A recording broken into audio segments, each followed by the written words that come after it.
சூடாக சாப்பாட்டில் இந்த தொக்கை போட்டு நல்லெண்ணெய் ஊற்றி பிணைஞ்சு நல்லா பசி எடுக்கிற நேரத்தில் ஒரு வாய் சாப்பிட்டீங்கன்னா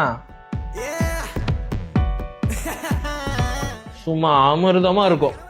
எல்லாத்துக்கும் வணக்கம்ங்க. இது வந்து பார்த்தீங்கன்னா மணத்தக்காளி கீரை தொக்கு. எங்கள் ஊரில் வந்து சுக்கிட்டி கீரைன்னு சொல்லுவாங்க. இந்த மணத்தக்காளி வந்து பார்த்தீங்கன்னா வயிற்று புண், வாய் புண், அல்சர்களாமே வந்து ரொம்ப ஒரு நல்ல சூப்பரான ஃபுட்டுங்க. மணத்தக்காளி கீரை நிறைய பேர் கீரையாக சாப்பிட மாட்டீங்க. ஸோ அதுக்காகவே வந்து நாங்கள் தொக்கு மாதிரி கொண்டு வந்திருக்கிறோம். இதில் வந்து எந்தவித ப்ரிசர்வேட்டிவும் கிடையாது, பாமாயில் குறிப்பாக சேர்த்துறது இல்லை.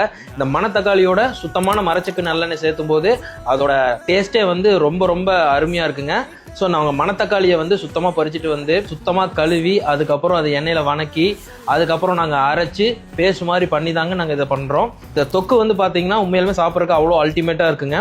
உங்களுக்கும் நம்ம மணத்தக்காளி தொக்கு வேணும்னா நம்ம அமிழ்தினி வாட்ஸ்அப்லேயும் வெப்சைட்லேயும் ஆர்டர் பண்ணிக்கோங்க. அமிழ்தினி ப்ராடக்ட்டை வாங்குங்க, ஆரோக்கியமாக வாழுங்க.